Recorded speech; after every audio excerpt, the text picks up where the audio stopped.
Hello, my name is Alan Larson. I'm the President and CEO of Sovah Health. I want to take just a few minutes to support the interviews you've heard this week from Dr. Gunn Nolan.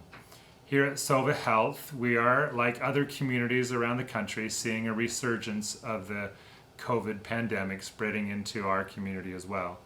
At this time last week, we only had 6 patients in our hospital with COVID, and now we're up to 14. We're hoping that we don't see this increase like it did earlier this year. We have learned from others that this vaccine can be the best preventative measure to help the spread of COVID in our community. The Virginia Department of Health has shown some very good data. We are now in a hotspot, watch spot, and we need your help, the community, our employees, everyone together to rally and get vaccinated. Different than earlier this year, we have plenty of vaccine available. We want you to step forward and get vaccinated. If you have concerns for why you shouldn't be vaccinated, we want to help reduce those concerns, and Dr. Gunn Nolan has done a really good job of providing that education. I also want to introduce a video that has very insightful information from another hospital that is in Baton Rouge, Louisiana, Our Lady of the Lake. Their Chief Medical Officer, Dr. Catherine O'Neill, presents a very compelling reason why we in our community here in Danville and Martinsville need to be vaccinated.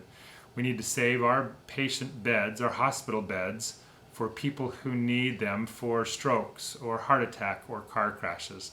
Let's not fill our beds with COVID patients who would not need to be hospitalized if they would get vaccinated.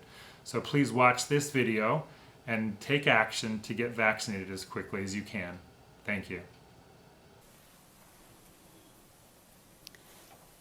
I'm Dr. Katie O'Neill. I'm an associate professor of clinical medicine with LSU, and I'm the chief medical officer at Our Lady of the Lake here in Baton Rouge. 2 weeks ago, we stood here, just over 2 weeks ago, with 36 COVID-19 patients in the hospital. Today we have 155, which is our max from last April in 2020. It doesn't sound like a lot, honestly, when you think about numbers. But we are the largest hospital in the state. We have almost 800 beds. We have 713 people admitted today. And no one diagnosis should take up 1/4 of your hospital. It doesn't happen. It's not imaginable, except for now. And we can't tolerate it because it's putting an incredible pressure on the rest of our patients and our hospital staff. When I left the hospital earlier, there were 23 patients on the board waiting for a transfer into our hospital for an ICU bed. Those are the ones that I looked at first. There's no reason to even look at the med-surg beds. They're never going to get here. But you look at every single one of those ICU beds and you spend all day trying to figure out how you can staff another one. Those are 23 people sitting in an ER somewhere. Many of those ERs are not attached to a hospital at all. There is only an ER physician. Many of those ERs are attached to a hospital that does not have a critical care doctor, or a subspecialty cardiologist, or a subspecialty surgeon. You have people with chest pain sitting in an ER right now where their families sit in the waiting room and they are wringing their hands and they're calling everybody they know. Do you know somebody who works at the lake? Can they get me in?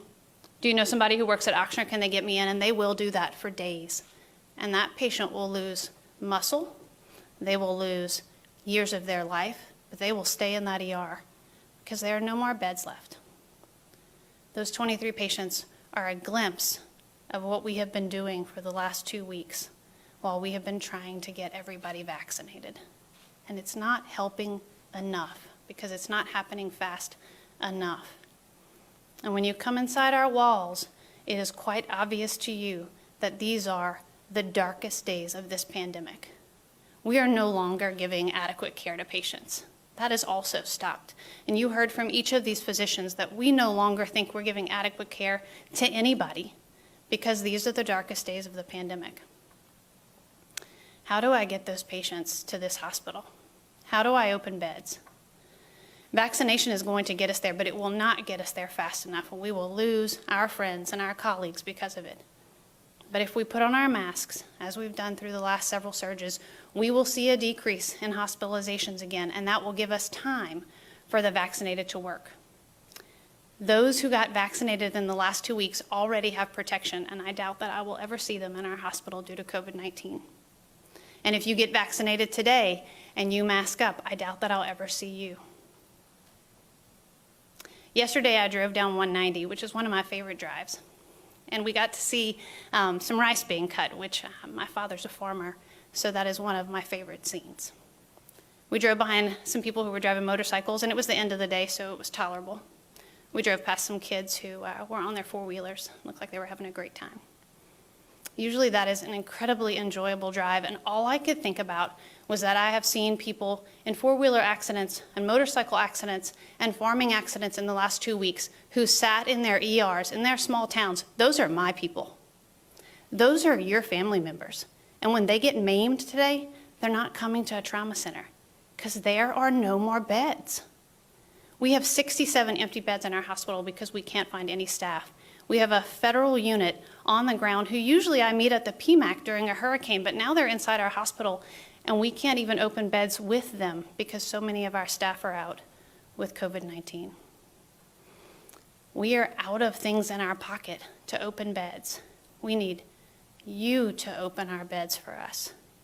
Please do that by getting vaccinated today, which will help us open beds in the next several weeks, and by putting your mask on today, which will help us open beds soon. How soon? I don't know. We've never used a combination of masking and vaccination. We've always had to shut down other things, and we're not going to do that this time. We're going to ask you to vaccinate and to mask instead. But if we all do it right now, our numbers will be better, our beds will open, and we will gladly take the baton back from you and start to work on opening our beds ourselves. But right now we need you to do that for us. We're asking everybody in every single parish all over Louisiana today to put your mask on and to go get a vaccine. Thank you.